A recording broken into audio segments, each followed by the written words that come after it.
threat. Japan warned that unintended consequences could result from Beijing's, quote, assertive disregard of international rules. The review comes as China's Navy held massive drills in the East China Sea, firing dozens of missiles and torpedoes. China said that the aim of the drills is to improve, quote, the intensity, precision, stability, and speed of its forces. China condemned Japan's defense review for hyping up the China threat theory. Beijing said that Japan seeks excuses to step up military spending, accusing it of evil intentions towards China's legitimate defense needs.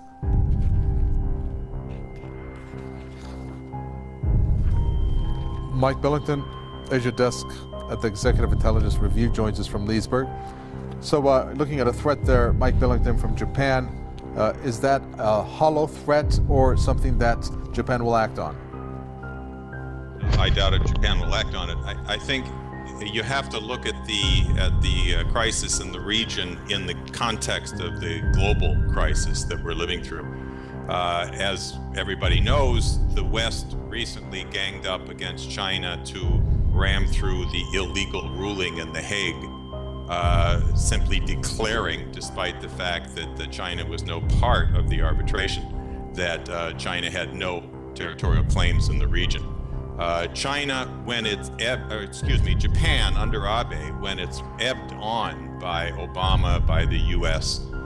To be part of the confrontation with China, does tend to join in, and the more conservative forces there, like those who authored this defense policy, will go along with the idea that China is a threat and that we have to prepare for this threat, and basically, as Abe is trying to do, to change the constitution so Japan could join a war with the U.S. against China. But keep in mind that there are two Japans. Japan is the only country in the G7 which still believes in development, unlike the rest of the European and American nations in the G7, which have basically shutting down their economies, imposing austerity, zero growth, refusing to build anything in the third world. Japan still does. In fact, they just issued a huge stimulus program domestically, which is focused on infrastructure in Japan and infrastructure export, the development of Southeast Asia, of Africa, of other parts of the world where they're developing. This is the basis on which China and Japan can overcome the British-American effort to provoke a global war, a global confrontation, by appealing directly to Japan's efforts to maintain economic development and expand economic development. And a second aspect of this, which is extremely important, is that Abe wants to establish strong relations with Russia.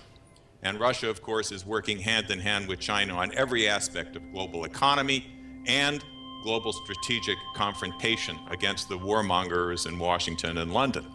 So, in fact, Abe will be going to Vladivostok in September, as will Chinese representatives, to meet with Putin to develop on the question of developing the Russian Far East, jointly development through cooperation between all the Asian nations and others.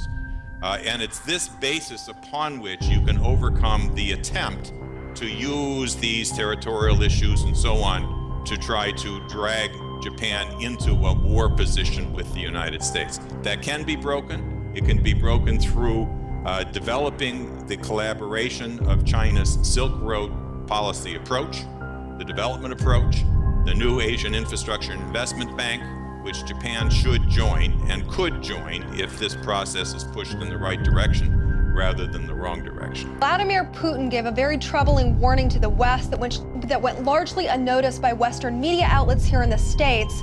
He warned of our aggressive foreign policy measures, specifically that missile defense system that we placed in Romania, dangerously close to the Russian border. I want to play you a clip of what Vladimir Putin had to say about our measures. We translated it for you.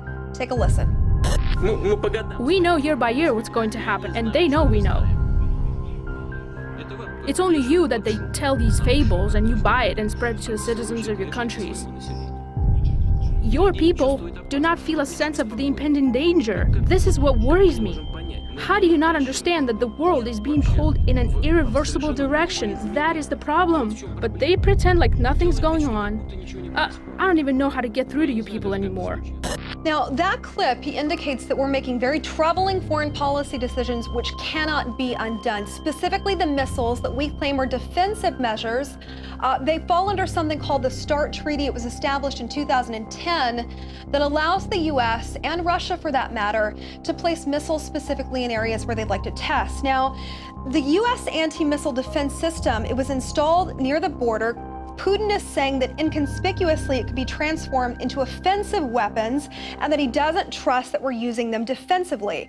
Now, 3 days ago on the Kremlin's website, he has decided to set up a spy apparatus specifically targeting the missile defense system in Romania. He announced it on the website in English that the threat of U.S. missiles on their border is too much for them, and they've decided to put into place research and development hardware and software, something called the Paracet, if you will. Now, this system, it could be able to collect and process data on any ballistic missile testing conducted by the U.S., including launches from submarines, and then inform the Russian military and its politicians when these tests violate the START Treaty. Now, I went on the State Department's website to find out more about the START Treaty, what exactly it entails, and how and if we would be violating it, what they could specifically do about it. Now, the U.S. and the Russian Federation at the time, they put forth these measures to reduce and limit strategic offensive arms. That was its goal. It was enacted in February of 2011.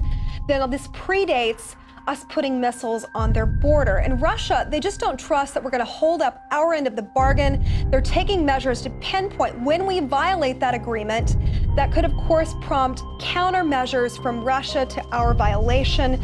And the fear is that Putin has expressed that he doesn't trust that this is a defensive measure. He thinks that they're going to be turned to an offensive measure, which could lead us down a path of nuclear war with Russia if they find out that we violated the terms of this treaty. Well, could the U.S. complete disregard for this treaty if Russia finds out that we're actually being dishonest, that we're not holding up our end of the bargain, that we're testing missiles on their border? Couldn't we see this go down a path, say, like the Cuban Missile Crisis, for example? Do we really want to get into a nuclear dance with Russia at this point where we're toying? What we're toying with is quite dangerous, as you can see. And not only that, but we've seen Russia in our airspace. Now, where this is going, as Putin mentioned, he said that he feels like he's on the offensive, and they could actually prepare to strike us back or toy with that if they find out that we violated this agreement and we're testing those missiles. I'm Margaret Howell reporting for... Entire villages have been swamped. This is all that's left of Barakat Tariq in Kassala state in northeastern Sudan. Most of it's been destroyed after the nearby El Gash River burst its banks.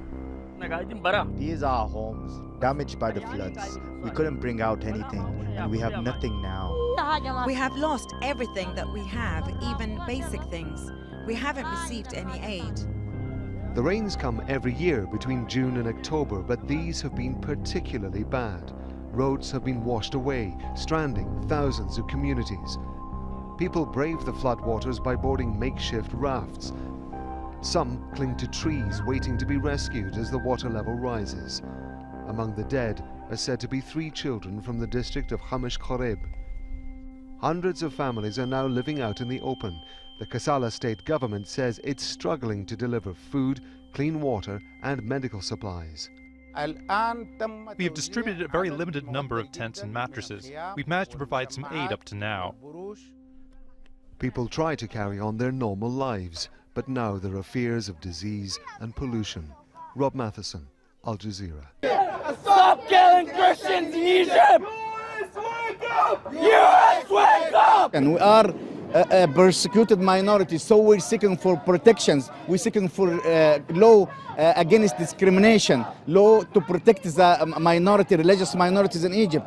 But we are not, there is nothing in Egypt. We are persecuted daily persecution. Stop kidnapping our girls in Egypt! In Berlin, a pro-Erdogan demonstration in Cologne saw the latest in a series of incidents. At the demonstration, a live link-up with the Turkish president was called off by authorities who feared an escalation in tensions. Erdogan's statement was read to the demonstrators, but the ban has sparked sharp criticism in Turkey. Minister of Justice Bekir Bozdag wrote on Twitter that banning Erdogan's live broadcast was impolite and unlawful, and that the decision was a shame for democracy and justice. According to Bozdag, Germany should never again use terms like constitutional state, human rights and freedom when it comes to Turkey. Many Germans of Turkish origin are pro-Erdogan and are critical of the German government and media's stance on the Turkish purge. Ali Üzün told reporters. Many in the German media do not believe what's going on in Turkey is because of Gülen, and I would recommend that they better collect their information before they issue some nonsense without any information.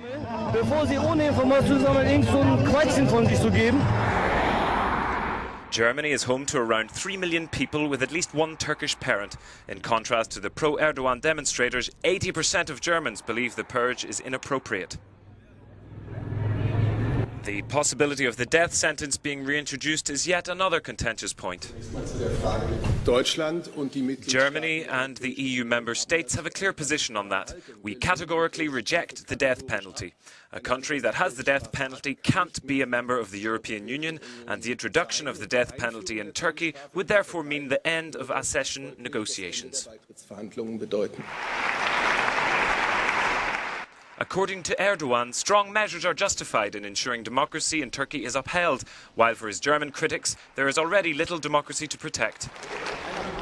A bitter dispute erupted in June and resulted in delegates receiving death threats after a vote in the Bundestag recognized the Armenian genocide. Even before this, German comedian Jan Böhmermann had strained relations at a critical time when he broadcast an abusive and libelous poem on Erdogan. Angela Merkel tried to smooth things over with a phone call, but the Turkish president still began legal proceedings. Can Turkish-German relations be salvaged? The next test will be Turkey's extradition request to Germany for alleged Gülen supporters.